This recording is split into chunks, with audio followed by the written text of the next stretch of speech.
Good afternoon and welcome to Word at Noon. My name is Remy Allen.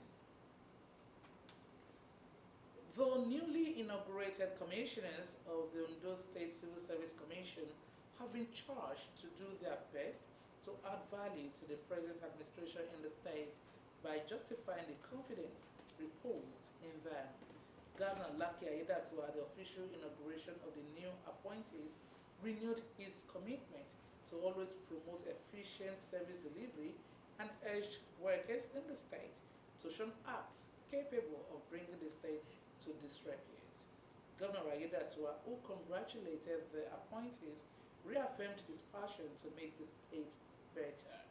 Government House reporter Wahab Bankole has details.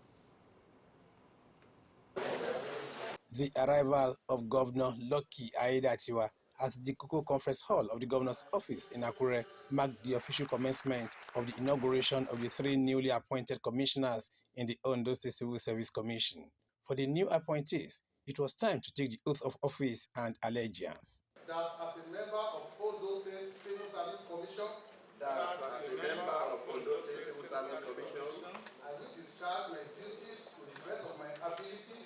I will discharge my duties to the best of my ability. So help me God. So help me God.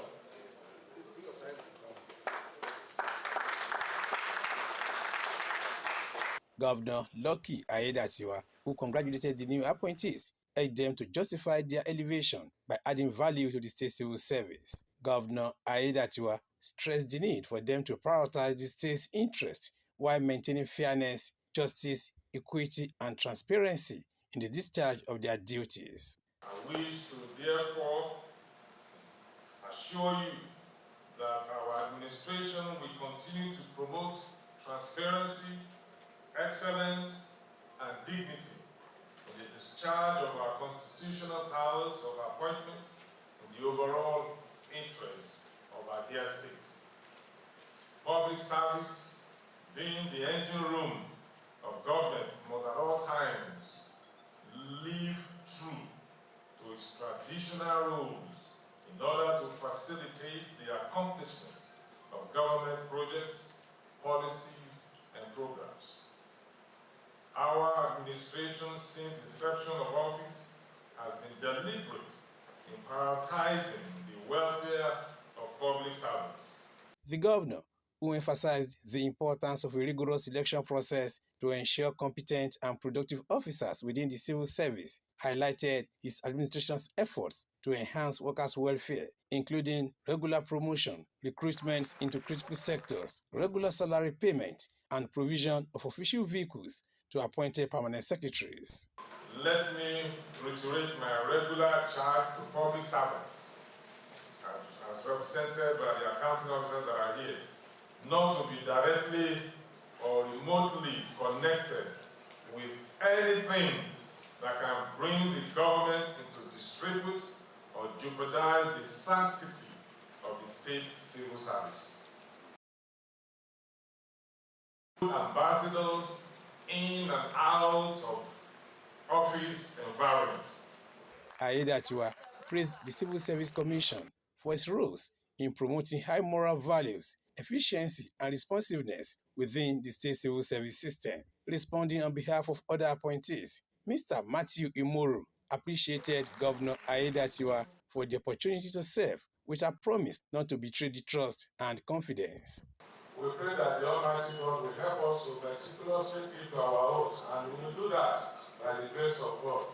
The newly filled positions became available following the expiration of the tenure of three former commissioners on June 13, 2024. In an interview, one of the appointees, Mr. Sunday Agbotoba, said all hands will be on deck to add value to the present administration through the Civil Service Commission.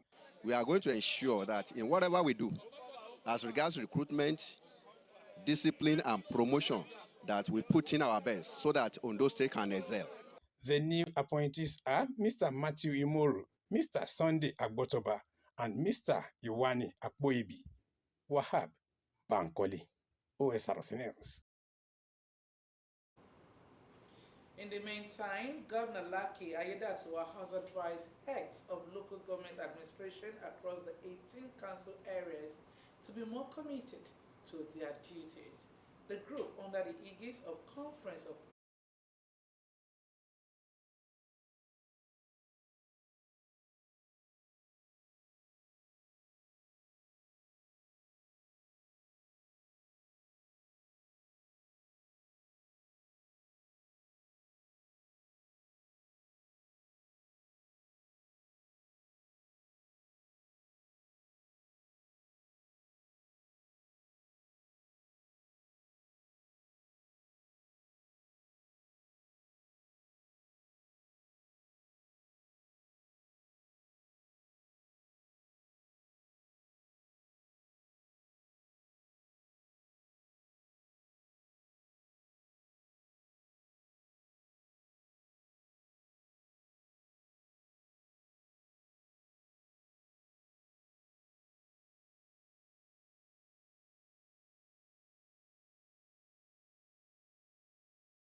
Workers.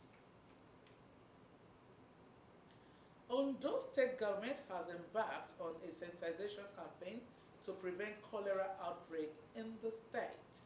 Head of local government administration in Akure South local government, Modupe Omon Loja, who led the officials of council's environmental health services on the campaign to public places in the state capital, said Governor Lucky Aiyedatiwa is committed to preventing the outbreak of the communicable disease in the state.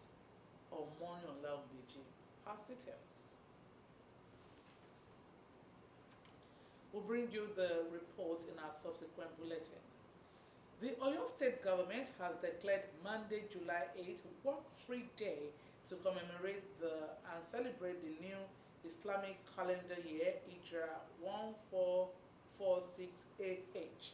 According to the Commissioner for Information, Dotun Oyelade, the state government recognizes the importance of the Hijra in the lives of Muslim brothers and sisters.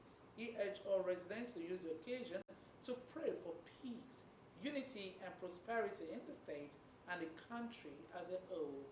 Mr. Oyelade further called on people of Oyo State to use the opportunity to reflect on the teachings of Hijra, pray for the well-being of the state as well as Nigeria, and come together in the spirit of solidarity and brotherhood.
Within the city, but clarified that Lagos is not experiencing widespread submergence from floodwaters. The federal government will today meet the Senior Staff Association of Nigerian Universities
The federal government has launched a new initiative to establish an operating model and framework for economic and financial inclusion to transform Nigeria into a $1 trillion economy by 2030.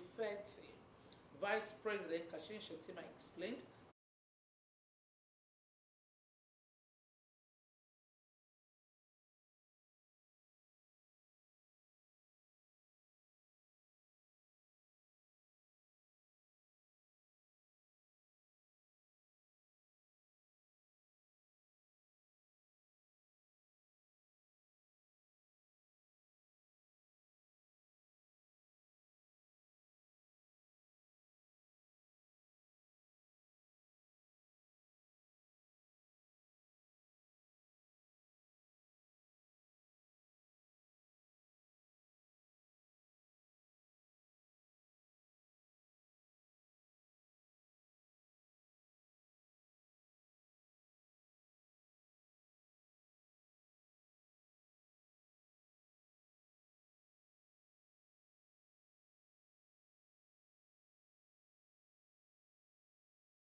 we'll now go back to the cholera outbreak story. Ondo State government has embarked on a sensitization campaign to prevent cholera outbreak in the state.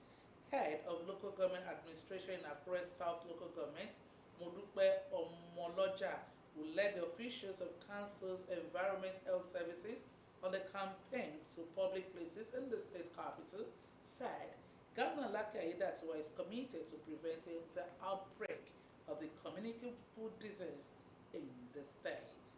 Omoriola Ngbeji has details. Currently, Nigeria has recorded over 2,000 cases of cholera outbreak in 33 states with over 60 deaths. Ondo State is among the few states without cholera, hence the proactiveness of the state government to adopt necessary measures in preventing its outbreak. Akure South Local Government took to the public, led by the council's head of administration, Mrs. Modupe Omoloja, to sensitize the general public on the disease. Among places visited were Palace of Deji of Akure, Obalade Toyinbo, Aladelusi, Ijemike Market, Odokoyi, Sabo, Afunbiowo, Erekeson Market, and Isolo, where the officials communicated in different languages, Hausa, Igbo, Yoruba, and Akure dialects.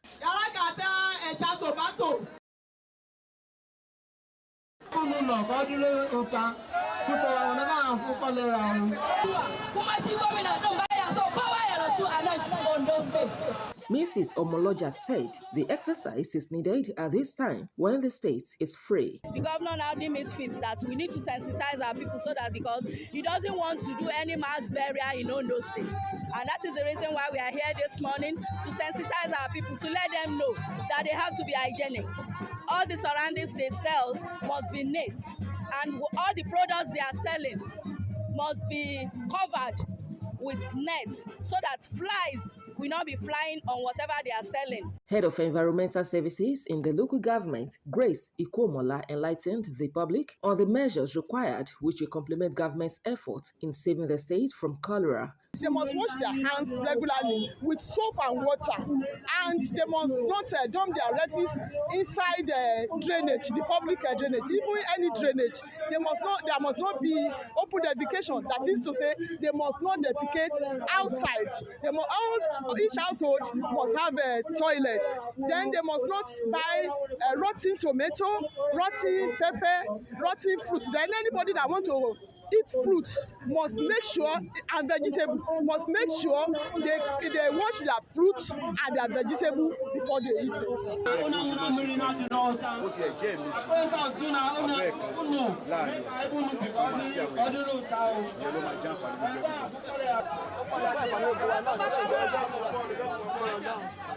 The exercise continues with the silting of drains across the council area. Omoriola Ngbeji, Osrc News. Benue State Governor Aysin Dalia has declared a dusk to dawn curfew on Okom local government area of the state. This followed protests by youths of Okom over incessant killings in the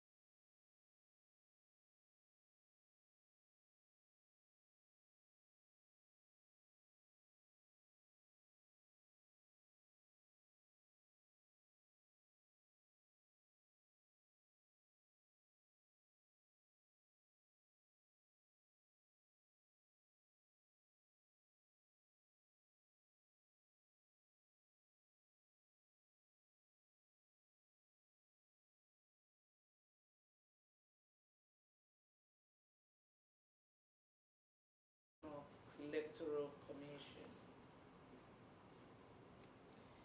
A group, the Kaduna Citizens Watch for Good Governance, has formally submitted a petition to independent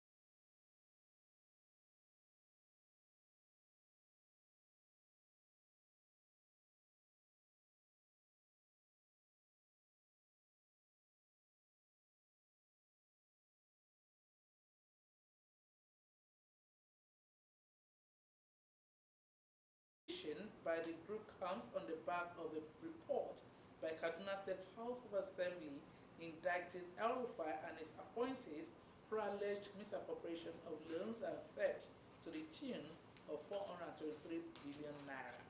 The same group had 2 weeks ago led a protest to Kaduna State Government House asking Governor Obasani to invite Anti-Graft Agency to arrest his predecessor. El-Rufai has commenced legal action against the Assembly and the State Secretariat seeking to quash the alleged report. Minister of Foreign Affairs Yusuf Tuga has urged economic community of West African states to unite in addressing the causes of insecurity in the region. He noted that between January and May this year, over 7,000 people have died in more than 800 terrorist incidents across the region, with Burkina Faso, Niger, and Mali being particularly hard hit. Tuga, who spoke at the opening of the 52nd session of the ECOWAS Mediation and Security Council in Abuja, emphasized the need for collective action against terrorism and violent extremism, which threaten the stability and development of West Africa.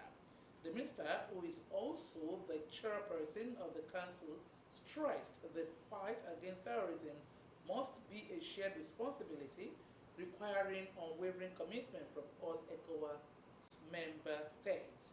Tuga called for enhanced regional cooperation, effective intelligence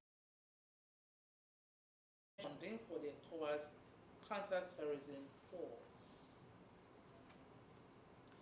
Proposed pay rises for members of Kenya's cabinet and parliament will not happen after President William Ruto ordered a review of the plans following public outcry. It comes a week after Mr. Ruto to drop a controversial finance bill that had included tax hikes. Salaries and Remuneration Commission (SRC) Chairperson Lynn Mengish said the commission would freeze the salary increases for state officers due to current realities of the economy. Initially, the SRC had recommended a pay increase of 2% and 5% for all state officials, including judges. People began questioning how the salaries of politicians, including governors, could be raised when there was a supposed financial crisis. Polls have opened in the United Kingdom general election, with voters electing their local members of parliament and choosing the UK's next government. All across England, Scotland, and Northern Ireland, polling stations have swung open their doors for the electorate. Prime Minister Rishi Sunak and his wife Akshata Murty voted in North Yorkshire, popping over to their polling station in a village hall in Northallerton about half an hour after the polls opened. Scottish First Minister and SNP leader John Sweeney has also cast his vote at Wellington Village Hall in Blaenware Democratic Unionist Party leader Gavin Robinson voted at Dundonald, Ellen Pentecostal in Belfast alongside his wife. Liberal Democrat leader Sir Ed Davey and his wife Emily have arrived to cast their vote at Somerton Hill in South London. Polling stations will close at 22 hours and will be followed by exit poll suggesting the projected seats for the top 5 parties. U.S. Vice President Kamala Harris is the top alternative to potentially replace United States President Joe Biden if he decides not to continue his re-election campaign. That's according to sources at the Biden campaign, the White House, and the Democratic National Committee with knowledge of current discussions on the topic. Aderonke Kolawole has more. Vice President Kamala Harris is the top alternative to potentially replace U.S. President Joe Biden if he decides not to continue his re-election campaign. Thank you. That's according to 7 senior sources at the Biden campaign, the White House, and the Democratic National Committee with knowledge of current discussion on the topic. Talk of replacing Biden at the top of the Democratic Party's presidential ticket, mounted after his fumbling, sometimes incoherent and widely panned first debate performance against Republican rival Donald Trump last week. I think he's delivered for the American people. He's laid out an economic plan. Some have floated alternatives like Democratic Governor Gavin Newsom from California, Grace Weemer of Michigan, and Josh Shapiro of Pennsylvania. But sources said that sidestepping Vice President Harris is wishful thinking and almost impossible. The stakes of this race could not be higher. Those sources said 59-year-old Kamala Harris would take over money raised by Biden campaign and inherit campaign infrastructure. Sources also said she also has the highest name recognition among all the alternatives and the highest polling among Democrats who could seriously be considered a candidate. In a Reuters Ipsos poll published this week, Harris trailed Trump by just 1 percentage point at 42% to 43%, a difference that was well within the poll's 3.5 percentage point margin of error. That makes her statistically just as strong as Biden, who pulled even with Trump in the latest survey. To take a step back, it was a bad night. We understand that it was a bad night. Press Secretary Karine Jean-Pierre acknowledged the president's poor performance at the debate, but she insists he will continue to make the case for a second term. President Biden versus former President Trump, you see President Biden, who has delivered the strongest recovery in modern history, versus the previous administration, whose plans hurts the middle class. The decision to step aside will be Biden's and his alone, and Harris airs dismiss any talk of a Democratic ticket that doesn't include both Biden and Harris. In a statement, her office said, quote, Vice President Harris looks forward to serving a second term with President Joe Biden. Aderonke Kolawole, Osrc News. The Lebanese National Council for Scientific Research says there have been 175 Israeli attacks on South Lebanon using white phosphorus since the war started many months ago. White phosphorus munitions can be used in war to make smoke screens, mark targets, or burn buildings, but since they can use serious burns and start fires, international conventions prohibit their use against military targets located among civilians. Akintunde Akinshemola delves into the plight of Lebanese farmer Zakaria Farah. Lebanese farmer Zakaria Farah fears his fields are not safe to grow crops in. The 30-year-old worries the land has been poisoned by the Israeli military's use of white phosphorus since October, when exchanges of fire erupted between Israel and Hezbollah in parallel with the Gaza war. We're stuck inside our houses. It's been 8 months, entering the 9th month. No one is... June, Human Rights Watch said It had verified the use of white phosphorus in at least 17 municipalities in southern Lebanon since October, including some unlawfully overpopulated residential areas. Outside the southern town of Kualiya, with shelling in the distance, Farah collected F samples to send to the American University of Beirut for testing. Some farmers have left altogether, but Farah hopes he can learn whether he can plant his fields once hostilities end. One feels sorry for his land, but what can we do?